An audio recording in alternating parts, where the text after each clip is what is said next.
Make your own dinner, MAGA. Make your own sandwiches. Wipe your own tears. Troll amongst yourselves with Elon and leave us alone. We don't want to put up with your trolling while we eat our tofurkey. Get over it. Stop acting like we owe you. And for God's sakes, stop whining. It's embarrassing. Joy has officially left the building as MSNBC has canceled her show. A far-left Democrat called Americans as dumb idiots who don't deserve free speech. Another Democrat representative says that Trump supporters are uneducated and need to learn the truth. LA's former fire chief finally speaks out after being fired by Mayor Karen Bass. And Ukraine's president just said that he would resign if it would lead to peace. Now, if you guys appreciate these daily updates, please take a second, hit the like button for the video. I appreciate the love, and also subscribe to the channel. We've got a lot to go through in today's video, so let's go ahead and kick things off with MSNBC, shall we?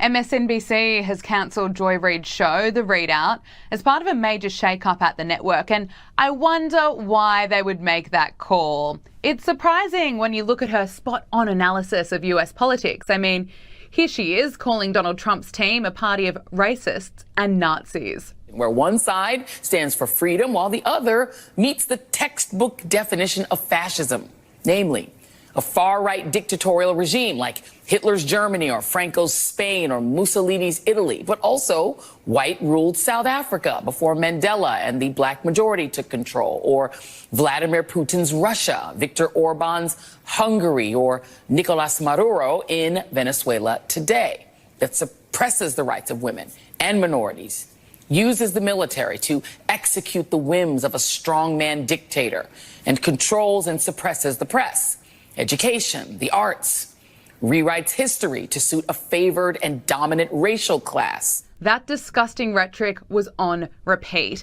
But here's her take on Kamala Harris's election campaign, because according to Joy Reid, it was flawless.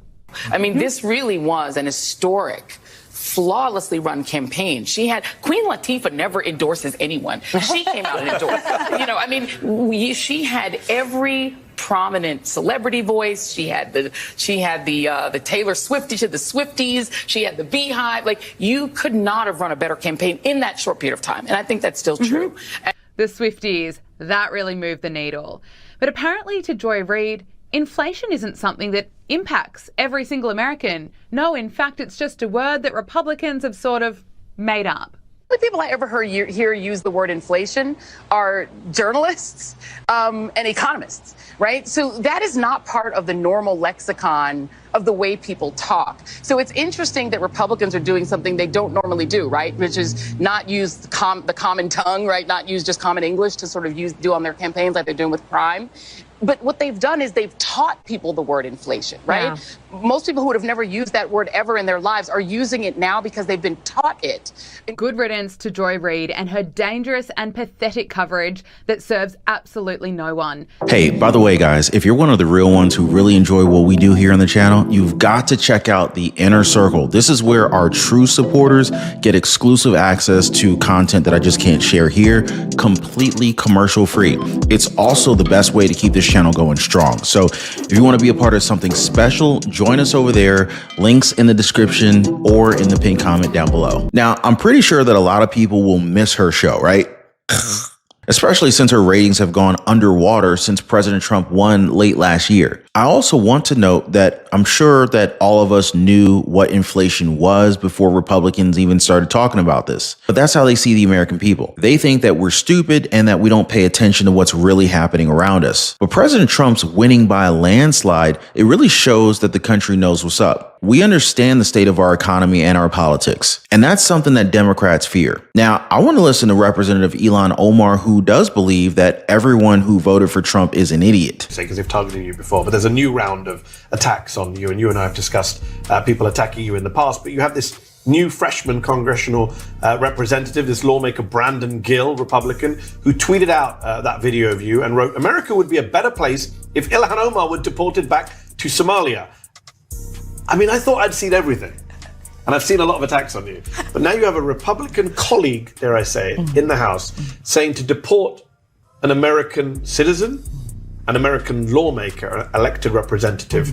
How do you deal with that? I mean, these people are just idiots. I really, I'm at the point where it's become really hard to have an intellectual debate with any of these people because the level of stupidity that they are displaying every single day is frankly embarrassing, not just in Congress, but as Americans. And the fact that these people are allowed to say just the most ridiculous things tells you that the dumbing of the United States has arrived, because how else do we get a Trump presidency again? And it's not just Elon Omar who thinks this way. Representative Jasmine Crockett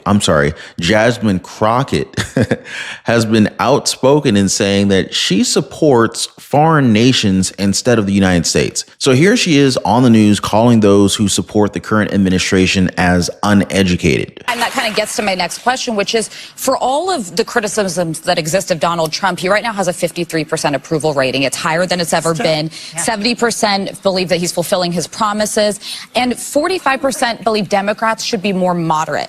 What do you take away? I think there's a lot to make of those numbers. What's your takeaway from that? My takeaway is just like the election. We've got to do better at education. People don't understand. Now, moving on, LA Mayor Karen Bass is under some more fire as people believe that she threw her former fire chief under the bus. Now, this is because she's saying that the chief didn't warn her about the potential wildfires before her trip to Ghana. Now, I did a quick search and I found a post from the official account of the NWSLA. That would be the National Weather Service for Los Angeles. In an X post from January 2nd of this year, they warned about the potential of strong Santa Ana winds that they said could cause extreme fire weather conditions. Mayor Karen Bass decided to go ahead and fly to Ghana on January 4th. So it's either she doesn't know how to go online on her phone or she just doesn't give a damn about LA. So which is it? Now, her former fire chief, Kristen Crowley, has finally spoken out about her sudden removal from office. Watch. Well, for the first time, former LA Fire Chief Kristen Crowley is addressing the mayor's decision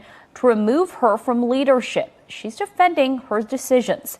In a statement, Crowley says, quote, "I based my actions and decisions on taking care of our firefighters so that they could take care of our communities." She goes on to say, quote, "I am extremely proud of the work, sacrifice, and dedication of our LAFD members, being both sworn and civilian."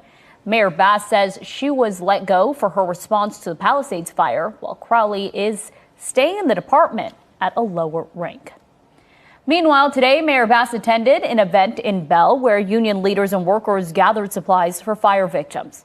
The mayor was asked about criticism over the removal of Chief Crowley and claims that Crowley is being used as a scapegoat.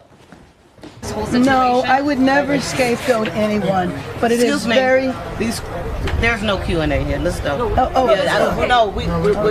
said no Q&A. No Q&A. No. Let's get out. Can you finish that? Yeah, we appreciate you. Yeah. No, it's all good. We gotta go. Well, maybe we could do it at another time, but it was she was absolutely not scapegoated. I would never do that. But it is important for us to understand what I think it's disingenuous. What happened is you're out of touch. You're so disconnected from your own city that you don't have a clue as to what's happening because you'd rather party it up in Ghana rather than stay with the people who voted you in. And it's hard to say that Crowley isn't a scapegoat because that's what the optics show. I also have to say that it's extremely cowardly to go and say no to press questions, right? I mean, we've seen how both President Trump and Vice President J.D. Vance face the press with no problem at all. And they're handling things at the federal level, much higher than the state. And yet a mayor at the city level can't even answer some basic questions after it was so obvious that she used her own fire chief as a way to deflect blame. Now, speaking of which, Ukrainian President Vladimir Zelensky just said the impossible. He said that he's willing to step down as leader if Ukraine is allowed into NATO. And if that would itself bring peace to his country, he also talked about his relationship with President Trump. Now, you guys might remember that the president called Zelensky a dictator recently. If it guarantees peace for Ukraine, if you really need me to resign, I am ready. I can exchange it for NATO. And your relationship with the president? My relationship with President Trump? It never was in such best way. You know, our countries, first of all, our countries have strategic relationship and we are partners. And I think it's not in our rights like presidents, to lose partnership between our countries.